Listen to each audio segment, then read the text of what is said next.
The release of new Octo Finissimo models in all the different colors, materials and complications continues to surprise the world, and where most still consider Bulgari as a jewelry and a fashion brand, there's a commitment to horology, fine watchmaking, exceptional engineering and craftsmanship that goes quite beyond the dimensions of what eyes can see.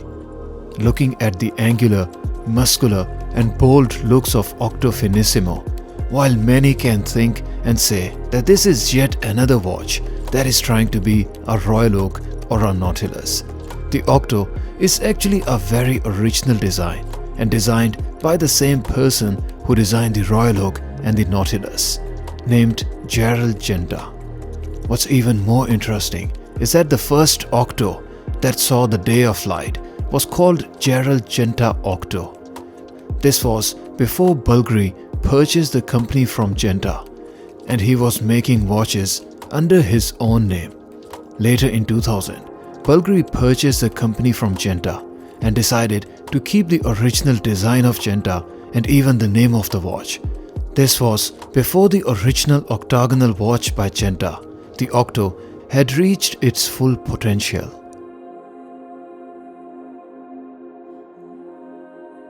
Bulgari is a brand from 1884, and the 136 years old brand actually didn't have any experience or history in watchmaking. So to make a standing in the competitive watch market as now, Bulgari really needed to take some big decisions and offer something to the world that was, although coming from a relatively new watch manufacturer, yet had the aspects of history, story, engineering and fine watchmaking. In the same context, purchasing the brand Gerald Genta meant that Bulgari acquired a watch design that was not just original, but was also a creation of the same designer as Royal Oak and Nautilus. Bulgari didn't stop there, and where the design as exceptional and original as Octo needed an exceptional movement. When we look at what the brand has achieved in last 2 decades, it is mind-boggling, as there was one common attribute from the Holy Trinity watches from the 70s, the thinness. With the release of Octo Finissimo in 2014, Bulgari has continued to offer groundbreaking achievements with the thinnest tourbillon in the world in the Octo Finissimo range in 2014, the thinnest minute repeater in 2016, the thinnest automatic watch in 2017, thinnest mechanical chronograph movement in 2019, thinnest tourbillon chronograph watch in 2020, and then the thinnest perpetual calendar in the world in 2021. All offered in the flesh of Octo Finissimo. Is there much left to be said? I reviewed the sand-blasted version with silver dial of Octo in steel earlier, and the link to that video is on the top right corner of your screen. In this video, we have a blue dial reference with satin and polish finish on full stainless steel flesh. In the silver dial reference, I stated that the hour markers and the text was just painted on the dial, but in this case, we have applied hour markers, and then the text for Bulgari is also applied on the dial. The challenge with a watch this thin is that every single millimeter, even from the dial components, adds to the overall thickness. And while this blue dial is already a very thin watch and measures at only 6.6 millimeter, it is slightly thicker than the silver dial version that's also offered in titanium. The thickness of the case here isn't all resulting from the hour indices. Rather, the blue and the black dial Octos actually come with far more water resistance, and we have 100 meters of water resistant case in these models. This is also achieved with a screwed-on crown, which in case of silver dial or titanium versions is only push-in and offers only 30 meters of water resistance. Speaking about the sizes of the watch, measured at the outer extremity of the bezel, the watch is 39.9mm, so the face of the watch is 40mm. But since the profile of the watch is not circular, rather squarish. If you measure the size of the case from 2 to 8 o'clock position, the case size returns the reading of massive 46.4mm. So while it is marketed as a 40mm watch, it does not look like a 40mm case. Generally, the diagonal size is what defines the watch heftiness, which in this case is over 46mm. For reference, when you measure the 5711, the Nautilus, at the same position from 2 to 8 o'clock, it is a true 40mm. The watch case, being quite large, is put to the best use by Bulgari when they designed the thinnest movement in this watch.